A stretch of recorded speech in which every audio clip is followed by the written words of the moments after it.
Masistemang pangangalaga ng tanim na mga gulay.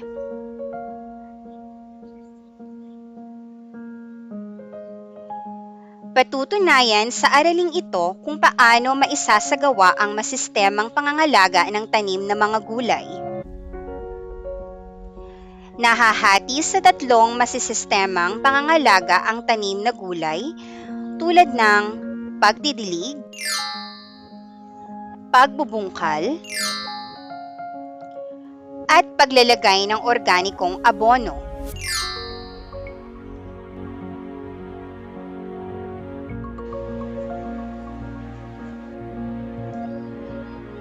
Ang pagsasagawa ng survey bago magtanim ng gulay ay napakahalaga dahil hindi sa lahat ng lugar nabubuhay ang halaman. Bago magtanim ng gulay, dapat alamin ng magtatanim kung akma sa lugar, panahon, pangangailangan at kagustuhan ng mamimili.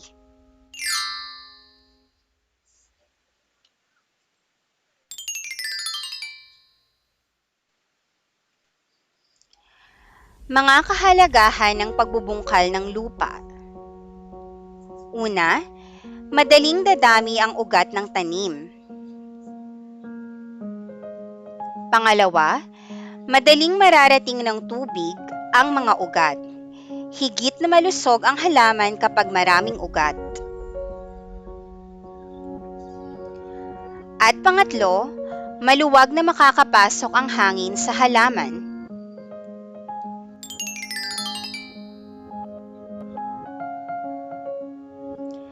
Mga dapat isaalang-alang sa pagbubungkal ng lupa. Una, bungkalin ang lupa kung ito ay mamasa-masa. Ito ay ginagawa kung hapon o kaya sa umaga. Pangalawa, gawing katamtaman ang pagbubungkal. Dapat bungkalin ng mababaw lamang ang halamang gulay.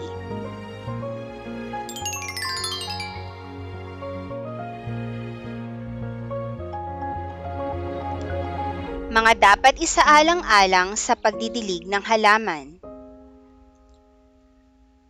Una, diligan araw-araw. Pangalawa, diligan sa hapon o sa umagang-umaga.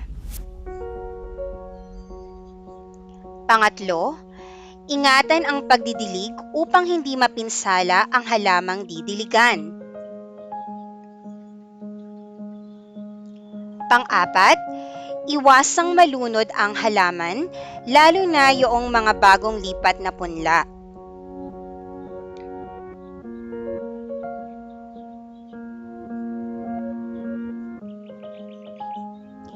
Iwasan ang malakas na pagbuhos. Ika-6, kung gamit mo ay regadera, kailangan iyong maliit lamang ang butas. At pang-7, upang manatiling mamasa-masa ang lupa, diligan din ang lupang nakapaligid sa tanim.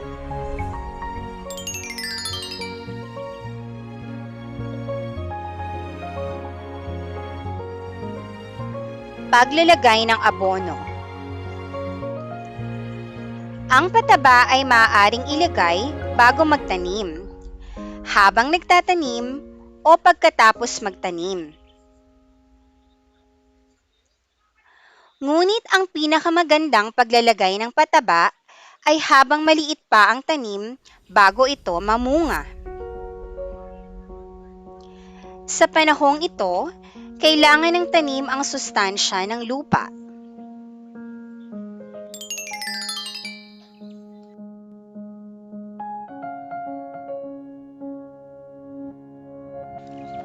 Paglalagay ng tabing o bakod. Maglagay ng bakod sa paligid ng halaman, lalo na kung may mga alagang hayop sa paligid. Ingatan ang mga bagong tanim laban sa init ng araw, hangin at sa lamig. Ang papel, dahon o saha ay pwedeng gamitin.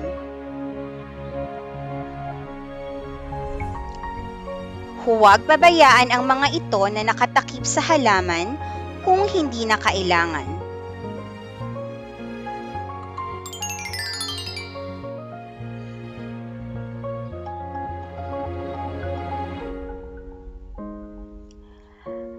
Ang mga gulay ay nagbibigay ng magandang ani kung inaalagaan ng maayos ang mga ito.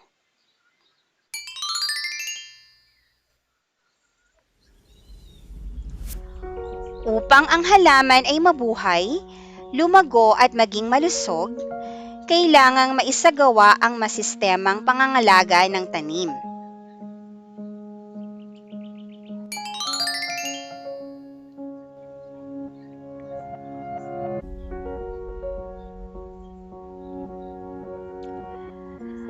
Magtanim ng gulay sa bakuran upang ating kalusugan ay mapangalagaan.